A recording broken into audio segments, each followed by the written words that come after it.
Welcome to the channel dear students. ये आपकी book Vistas का सेकंड चैप्टर है द टाइगर किंग बाय कल्कि। ये स्टोरी एक राजा की है जो प्रतिबंधपुरम का था और उसकी स्टोरी ये पूरी लाइफ की है। मतलब उसका जन्म कैसे हुआ और जन्म से लेकर उसकी डेथ कैसे होती है, ये पूरी स्टोरी है। और उसका नाम टाइगर किंग क्यों पड़ा ये आपको स्टोरी के लास्ट में ही पता चलेगा। इस स्टोरी की स्टार्टिंग में एस्ट्रोलॉजर्स थे और एस्ट्रोलॉजर्स ने ये प्रेडिक्शन कर दी थी कि जो क्राउन प्रिंस है जो केवल 10 डेज़ का ही है वो मर जाएगा। तो वहाँ पर एक आवाज़ आती है कि मरना तो सबको एक दिन है। उसके बाद में सब लोग परेशान हो जाते हैं कि वॉइस कहाँ से आई। फिर वो जो 10 डेज़ का जो नन्हा सा राजकुमार था वो ये बोल रहा था कि मरना तो सबको एक दिन है, मृत्यु तो सबकी निश्चित है। आप ये बताइए ना कि मेरी मौत का कारण क्या होगा। तो जो एस्ट्रोलॉजर्स थे वो बोलते हैं कि योर मैजेस्टी आप बुल में पैदा हुए हैं और जो बुल और टाइगर होते हैं वो एक दूसरे के दुश्मन होते हैं, इसलिए जो आपकी डेथ होगी उसका रीज़न एक टाइगर होगा। इसके बाद जो स्टोरी होती है वो 20 ईयर्स के लिए स्किप हो जाती है और अब वो नन्हा राजकुमार 20 साल का राजा बन गया है और वो बहुत पावरफुल है, बहुत स्ट्रांग है। उसे बहुत सारे पावरफुल नामों से बुलाया जाता है, as Maharaja Dhiraj, warrior of warriors, champion of champions. He is very powerful and very famous. और उसके बाद उसे कुछ दिनों में ये सुनाई देता है कि जो उसके स्टेट्स के लोग हैं वो ये बोल रहे हैं कि राजा के बारे में तो ये प्रेडिक्शन हो चुकी है कि he will die. So he determine his mind, तो वो अपने माइंड में ये डिटरमाइन कर लेता है कि अब उसे हंटिंग स्टार्ट करनी है। और ही डिक्लेयर्ड इन द स्टेट, और वो स्टेट में ये डिक्लेयर कर देता है कि अब वहाँ पर टाइगर हंटिंग कोई नहीं करेगा। और वो जब वो अपना पहला टाइगर मारता है तो एस्ट्रोलॉजर्स के पास उसकी डेड बॉडी को पहुंचा करके ये मैसेज दिलवाता है कि देखो मैंने टाइगर को मारा है। तो जो एस्ट्रोलॉजर्स थे वो ये कहते हैं कि मैजेस्टी ये तो आपका पहला टाइगर है, आपको पहले से लेकर 99 तक के टाइगर से कोई प्रॉब्लम नहीं है, यानी कि 99 टाइगर से तक आपको कोई परेशानी नहीं देखनी पड़ेगी। बट जब 100 टाइगर आएगा प्रॉब्लम आपको उससे होगी, खतरा आपको उससे है। तो कहता है अच्छा जो अगर मैं पूरे के पूरे 100 टाइगर्स को मार दूँ तो वो जो एस्ट्रोलॉजर्स थे वो कहते हैं कि हम अपना बिजनेस छोड़ देंगे। मतलब जो हम एस्ट्रोलॉजी करते हैं वो छोड़ देंगे, अपनी सारी एस्ट्रोलॉजी की बुक्स ये सारी जला देंगे, नष्ट कर देंगे। और तो और जो ये हमने अपनी चोटी उस समय जो एस्ट्रोलॉजर्स होते थे या इस तरीके के जो वाइज पर्सन होते थे वो अपनी वाइजनी के लिए अपनी एक लंबी सी चोटी रखते थे, कहते हम इवन इसको भी कटवा देंगे। इसके बाद राजा वहाँ से चला जाता है और अपनी हंटिंग कंटिन्यू कर देता है। कुछ दिनों बाद उसे एक परेशानी का सामना करना पड़ता है कि जो उसके स्टेट का जो हाईली रैंक्ड एक इंग्लिश ऑफिसर था उसने ये इच्छा जाहिर की कि वो प्रतिबंधपुरम के टाइगर्स को हंट करना चाहता है। तो राजा परेशान होता है, राजा उसे ये मैसेज भिजवाता है कि वो टाइगर हंटिंग तो नहीं कर सकते, लेकिन अगर आप किसी अदर एनिमल को हंट करना चाहते तो आप कर सकते हैं। बट राजा जो था उसने ये कहलाया तो, लेकिन जो किंग वो था इंग्लिशमैन वो तो मानने को तैयार नहीं था।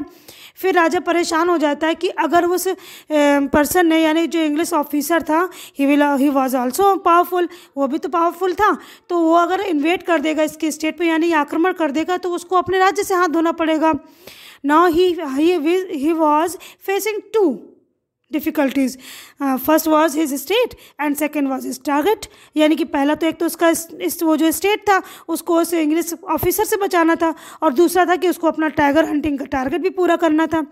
तो वो एक दिमाग लगा कर क्या करता है कि 50 गोल्ड रिंग बनवाता है, यानी कि कीमती प्रेशस 50 सोने की अंगूठियाँ बनवाता है और वो जो इंग्लिश ऑफिसर था उसकी वाइफ को गिफ्ट कर देता है। उसकी ये प्रॉब्लम यहाँ पर सॉल्व हो जाती है और अपने हंटिंग को कंटिन्यू कर देता है। और उसने अब लगभग 70 टाइगर्स मार दिए थे और उसके स्टेट में अब तो टाइगर बचे भी नहीं थे।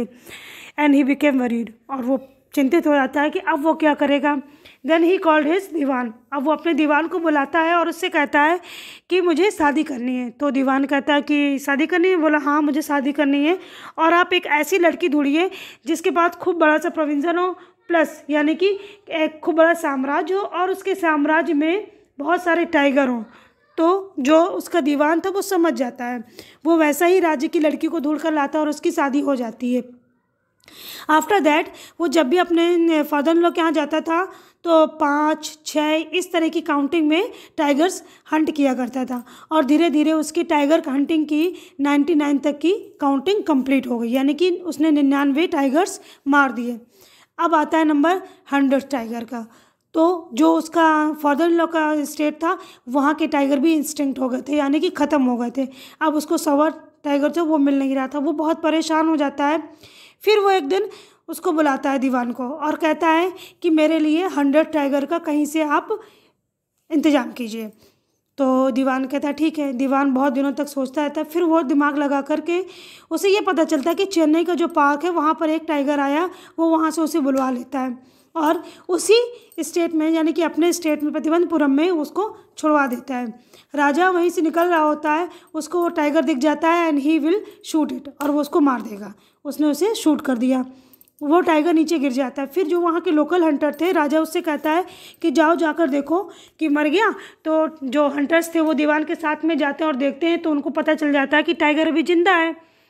तो वो जो हंटर्स थे वो कहते हैं कि राजा को बता दें। तो दीवान दिमाग लगा कहता है कि अगर हम राजा को बताएंगे तो ही विल बी एंग्री, वो नाराज़ हो जाएंगे। वो कहता है कि तुम लोग ही इसे मार दो। तो वो हंटर उस टाइगर को मार देते हैं। इसके बाद राजा ने बहुत बड़ी रैली निकलवाई, क्योंकि उसे ये लग रहा था कि ये उसकी बहुत बड़ी विक्ट्री है। उसने अपनी लाइफ में, उसने अपनी डेथ के ऊपर ये विक्ट्री हासिल कर ली है, और बहुत बड़ी रैली निकलवाता है उस टाइगर की डेड बॉडी के साथ में। इसके बाद उसका जो बच्चा था उसकी बर्थडे आती है, तो वो सोचता है उसे वो क्या क्या गिफ्ट दे। तो वो उसे एक वुडन टाइगर गिफ्ट करता है, और जो वुडन टाइगर का जो सरफेस था वो थोड़ा सा रफ था, उसमें लकड़ी कहीं कहीं से खुदी हुई थी, और उसमें से स्लाइवर यानी कि जो फांस होती है वो निकली हुई थी और उसके चुभ जाती है। जब राजा के हाथ में वो फांस चुभ जाती है तो वो धीमे धीमे इन्फेक्शन कर देती है उसके हाथ में, तो उसके हाथ में बहुत तकलीफ़ हो जाती है। तो फिर वो राजा से अपने राज्य के वो राजा अपने राज्य के डॉक्टर से एडवाइस लेता है क्या करना है। तो जो डॉक्टर्स थे वो कहते हैं कि आपके हाथ में इन्फेक्शन बढ़ गया है and we have to operate it, और हमें इसका ऑपरेशन करना पड़ेगा। फिर उसके हाथ की सर्जरी होती है, but at the end surgery was successful and that king was died. मतलब सर्जरी तो उसकी सक्सेसफुल आती है, लेकिन राजा मर गया होता है। बाय दिस टाइगर ने उससे बदला ले लिया था, और यहाँ पर प्रेडिक्शन सही हो जाती है। सो आई होप ये आपको समझ में आ गया हो, और ये जो एक्सप्लेनेशन है ये इतनी सिंपल लैंग्वेज में किया गया है कि जब आपके क्वेश्चन आंसर आपके सामने होंगे तो आप उसे बहुत अच्छी तरीके से एक्सप्लेन कर लोगे। Thank you so much for watching.